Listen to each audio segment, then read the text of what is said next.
ఉన్నత అఖిల భారత సర్వీస్ అయినటువంటి అధికారులు ఎవరైతే ఉంటారో ఉన్నతాధికారులు ఐఏఎస్లు కావచ్చు, ఐపీఎస్లు కావచ్చు, వారు వ్యవహరిస్తున్న తీరుపై మనం డిబేట్ కొనసాగిస్తున్నాం.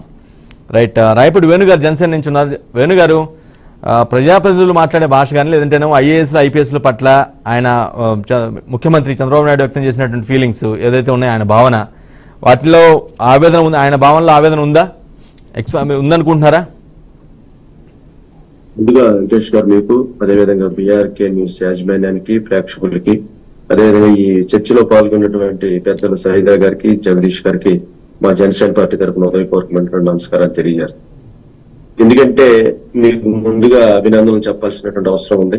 రాజకీయాలు ఎలా ఉన్నా, ఈ 5 సంవత్సరాలు ఎలా గడిచిపోయినా, కానీ ప్రస్తుతం ఇక జరగబోయేటువంటి భవిష్యత్తులో రాజకీయ నాయకులు భాషా పరిజ్ఞానం ఎలా ఉండాలి, అదేవిధంగా బాధ్యతలు తీసుకున్నటువంటి ఉన్నతాధికారులు ప్రభుత్వానికి పరిపాలన ఏ రకంగా అందించాలనేటువంటి సబ్జెక్ట్ ని మంచిగా తీసుకున్నందుకు మీకు ప్రత్యేకమైనటువంటి మీ న్యూస్ ఛానల్ కి అభినందనలు తెలియజేస్తున్నాం. మరి ఈ రోజు పదవీ బాధ్యతలు తీసుకున్నటువంటి ముఖ్యమంత్రి చంద్రబాబు నాయుడు గారికి, అదేవిధంగా నిన్న మంత్రివర్గంలో ప్రమాణ స్వీకారం చేసినటువంటి మా అధ్యక్షుడు పవన్ కళ్యాణ్ గారికి కూడా మీ బీఆర్కే న్యూస్ ద్వారా హృదయపూర్వకమైనటువంటి ధన్యవాదాలు తెలియజేస్తున్నాం.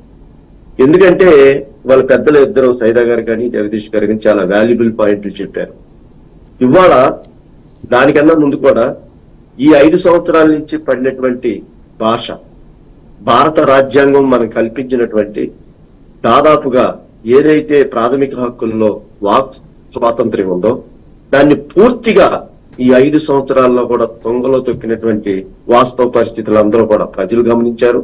ఇటు రాజకీయ నాయకులు, ప్రతిపక్ష నాయకులు కూడా గమనించినటువంటి విషయం మనం పరిగణలోకి తీసుకుంటే 2024 జూన్ 4వ తారీఖున ఎన్నికల ఫలితాల తర్వాత మా అధినాయకుడు పవన్ కళ్యాణ్ గారు లెజిస్లేటివ్ పార్టీ అధ్యక్షుడిగా ఎన్నికైన తర్వాత మా ఎమ్మెల్యేలకి 21 మంది ఎమ్మెల్యేలకు కూడా ఆయన చెప్పినటువంటి మొట్టమొదటి భాష, మనకి ఎవరి మీద కూడా వ్యక్తిగతమైనటువంటి ద్వేషాలు లేవు, మనం చేసినటువంటి పోరాటం ప్రజాస్వామ్యాన్ని రక్షించడం కోసం, ప్రజలకు మనం సేవ చేయాలనేటువంటి ఉద్దేశంతో మనకి ఈ బాధ్యతను అప్పచెప్పారు. కాబట్టి ఇలాంటి పరిస్థితుల్లో వ్యక్తిగతమైనటువంటి దోషణలకి మనందరం కూడా దూరంగా ఉండాలి. ఎదట ఉన్నటువంటి వ్యక్తిని, అది రాజకీయ నాయకుడు అవనండి, పౌరులు అవనండి, ఎవరిని కూడా కించపరిచేటువంటి భాషా ప్రయోగాన్ని చేయొద్దు అన్నటువంటి మొట్టమొదటి వ్యక్తి పవన్ కళ్యాణ్ గారు ఈ ఎన్నికలు జరిగిన తర్వాత. దానిలో భాగంగా ఇవాళ చంద్రబాబు నాయుడు గారు తీసుకున్నటువంటి నిర్ణయం, ఈ యొక్క రాజకీయ నాయకులకి భాష ప్రయోగం ఎలా ఉపయోగించాలనే దాని మీద శిక్షణా తరగతి విషయంలో కానీ, తర్వాత ఉన్నతాధికారులకి ఎలా వాళ్ళ యొక్క బాధ్యతలు నిర్వహించాలనేటువంటి విషయంలో కూడా ఆయన ఆలోచన విధానాన్ని కూడా స్వాగతించదగినటువంటి విషయం. నిజంగా మనం చూసుకున్నట్లయితే వీళ్ళకి అధికారం ఇస్తే, పదవులు ఇస్తే 2019 నుంచి 24 వరకు వాళ్ళు మాట్లాడినటువంటి భాష, వాళ్ళకి ఇచ్చినటువంటి పదవిని, వాళ్ళకి ఇచ్చినటువంటి బాధ్యతని పక్కన పెట్టి కేవలం వ్యక్తిగతమైనటువంటి దోషాలనే ప్రజలు విని ఇని ఇని ఇని ఇసిగిపోయి ఉండటం వలన అటు జోగి రమేష్ గారు కానీ, పేరు నాని గారు కానీ, అంబటి రాంబాబు గారు కానీ, తర్వాత రోజా గారు కానీ, తర్వాత కొడాల నాని గారు, ఇలా ఎంత మంది అయితే వ్యక్తిగతమైనటువంటి దోషాలకు పాల్పడ్డారో వాళ్ళందరూ కూడా ఇవాళ రాజకీయ వ్యవస్థలో కనుమరుగైపోయినటువంటి పరిస్థితిని మన కళ్ళ ముందు చూచాం. కాబట్టి చాలా జాగ్రత్తగా ఒళ్ళు దగ్గర పెట్టుకుని పనిచేయాల్సినటువంటి అవసరం ప్రతి రాజకీయ నాయకుడి మీద ఉంది. ఇదే విధంగా మనం పార్లమెంటరీ భాష, పార్లమెంట్ లో మాట్లాడేటప్పుడు కానీ, తర్వాత అసెంబ్లీలో కానీ మాట్లాడేటప్పుడు మనం ఉపయోగించేటువంటి భాష, సమస్యల పట్ల మాట్లాడేటువంటి డిబేటు, అదేవిధంగా ప్రజలు, కోట్లాది మంది ప్రజలు మనల్ని గమనిస్తున్నారనేటువంటి విషయాన్ని ఫస్ట్ గా గమనించి వేణుగారు 2019-24 మధ్యలో, ఈ మధ్య కాలంలో గవర్నమెంట్కి అనుకూలంగా కొందరు అధికారులు, ఉన్నతాధికారులు వన్ సైడ్ గా పనిచేశారు, చాలా ఇబ్బంది పెట్టారు విపక్షాన్ని అనేది ఆయన ప్రధాన అలిగేషన్. ఇందులో వాస్తవం ఉందా? మీరు అలా జరిగిందని అనుకుంటున్నారా? తప్పకుండా. అంటే రెండో సబ్జెక్ట్ లో రెండో విషయం మీద నేను అది వద్దామని చెప్పి దీన్ని కంక్లూజన్ చేసి దానికి వస్తాను.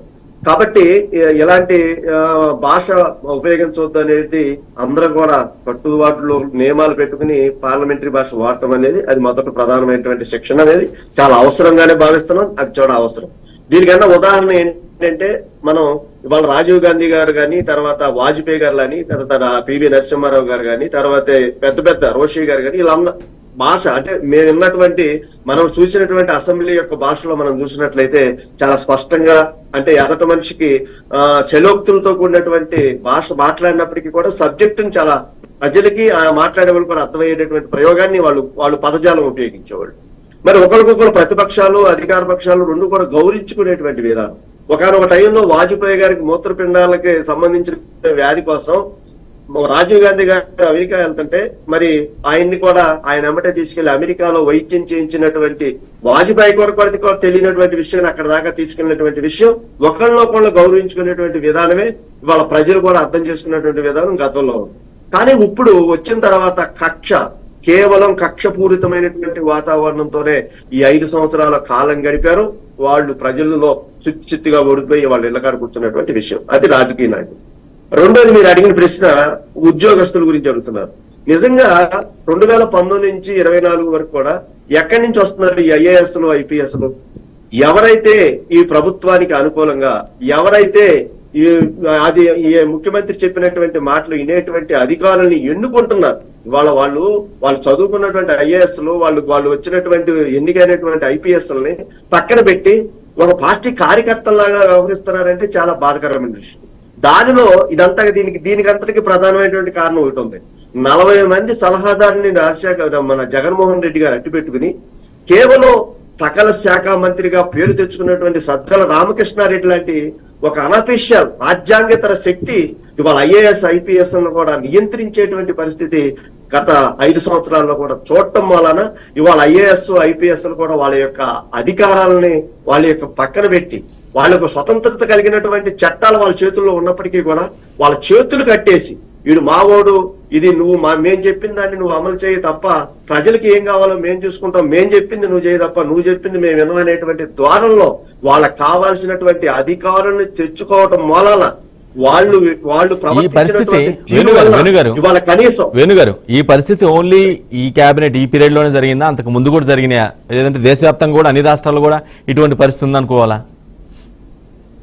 ఇప్పుడు కేవలం మనం దగ్గరగా చూసింది ఆంధ్రప్రదేశ్ లో చాలా దగ్గరగా చూసినటువంటి ఆఫీసర్లని కార్యకర్తల్లాగా వ్యవహరించినటువంటి తీరు ఒక ఆంధ్రప్రదేశ్ లోనే మనం చాలా దగ్గరగా చూడటం జరిగింది. చెదురుమదురుగా ఎక్కడన్నా జరిగినా ఇది వన్ సైడ్ గా అధికారుల్ని వాళ్ళ స్వయం ప్రతిపత్తి కలిగినటువంటి ఉన్నతాధికారులను కూడా పక్కన పెట్టి మీరు సలహాదారుల యొక్క సూచనల మేరకు ప్రభుత్వాన్ని నడిపారు తప్ప ఇవాళ అవినీతి పరులైనటువంటి అధికారులు కానీ గతంలో వాళ్ళ మీద ఉన్నటువంటి చరిత్రను కానీ తీసుకోకుండా ఇవాళ ఉదాహరణకి ఇందాక పెద్దలు జగదీష్ గారు కొన్ని పేర్లు చెప్పారు, నేను ఇంకో పేరు యాడ్ చేస్తున్నా. శ్రీలక్ష్మి గారు ఏంటండి, ఆమె జైలుకి కూడా వెళ్ళి రిమాండ్కి కూడా వెళ్ళి అక్కడ జరిగినటువంటి ఆ శాఖలో జరిగినటువంటి తప్పుడు నిర్ణయాల వల్ల జైలుకి వెళ్తే ఈయనేదో రాజశేఖర రెడ్డి గారి ప్రభుత్వంలో ఆమె ఏదో శిక్ష అనుభవించింది, జైల్లోకి వెళ్ళొచ్చింది కాబట్టి సానుభూతితో ఆమెని మళ్ళా ఈ జగన్మోహన్ రెడ్డి గారు తీసుకువచ్చి ఆమెకు పదవి ఇవ్వటం అనేది ఎవరు ప్రోత్సహిస్తున్నారు? ఇది కేవలం పార్టీలు ప్రోత్సహిస్తున్నాయి. అధికారులు వాళ్ళ పని చేసుకోకుండా కేవలం ఏ ప్రభుత్వం అయితే ఏ పార్టీ అయితే అధికారంలోకి వస్తుందో వాళ్ళు మాత్రమే అధికారుల్ని లోబర్చుకుని వాళ్ళ యొక్క విధులకి వాళ్ళ యొక్క హక్కులని పక్కన రాచి మేం చెప్పింది మీరు వినాలనేటువంటి ధోరణిలో ఉండటం వలన ఇవాళ వీళ్ళందరూ కూడా వాళ్ళ యొక్క విధులను నిర్వహించలేక రేపు వచ్చేటువంటి ప్రభుత్వంలో ఇవాళ నిజంగా ఈ కొత్త ప్రభుత్వంలో ఎంతమంది అధికారుల మీద మరి కేసులు బనాయించబడతాయో మనం భవిష్యత్తులో చూస్తాం. కాబట్టి వాళ్ళు తీసుకున్నటువంటి నిర్ణయాలు కేవలం వాళ్ళు విధులు నిర్వహించకపోవటం వల్ల వాళ్ళు పెన్ పవర్ ని కాగితం పవర్ ని ఉపయోగించకుండా కేవలం రాజకీయ పరంగా కార్యకర్తలాగా వ్యవహరించినటువంటి కొంతమంది మాత్రమే. ఇప్పుడు ఇందులో కూడా వాళ్ళకి కావాల్సినటువంటి ముఖ్యమైనటువంటి శాఖలకి ఉన్నతాధికారులుగా నియమించుకున్నటువంటి వాళ్ళ యొక్క విధానపరమైన లోపాలను ఈ ప్రభుత్వం బయటకు తీసింది. తప్పకుండా చంద్రబాబు నాయుడు గారు కూడా చాలా స్పష్టంగా చెప్తున్నారు. ఎవరైతే తప్పు చేసిన వాళ్ళు ఉంటారు, ఇక్కడ మనకు ఆలోచించాల్సి, ఎవరైతే తప్పు చేసిన వాళ్ళు ఉంటారో వాళ్ళని ఎట్టి పరిస్థితుల్లో వదిలిపెట్టే పని లేదు. ఒకవేళ వదిలిపెడితే ఇదే వ్యవస్థ కొనసాగింది కాబట్టి చట్టం తన పని తాను చేసుకునేటట్టుగా మేము ప్రవర్తించామని చెప్పి చంద్రబాబు నాయుడు గారు చాలా క్లియర్ గా చెప్పారు. పవన్ కళ్యాణ్ గారు కూడా ఆలోచనలు కూడా అదే విధానం. కాబట్టి వ్యక్తి దోషంలో దూరంగా ఉంటూ పరిపాలనని అభివృద్ధితో కూడినటువంటి సంక్షేమాన్ని మనం ప్రజలకు అందించాలనేటువంటి ఆలోచనతో ఈ ఎన్డీఏ కూటమి ఏర్పడింది అనేటువంటి విషయాన్ని మాత్రం మేము చాలా స్పష్టంగా తెలియజేయగలం. రైట్ సైదా గారు, ప్రభుత్వం ఏదైనా సరే, ప్రభుత్వం ఏదైనా ఉండొచ్చు, అది వైసీపీ ప్రభుత్వం టీడీపీ ప్రభుత్వం కాంగ్రెస్ ప్రభుత్వం పక్కన పెట్టినట్టే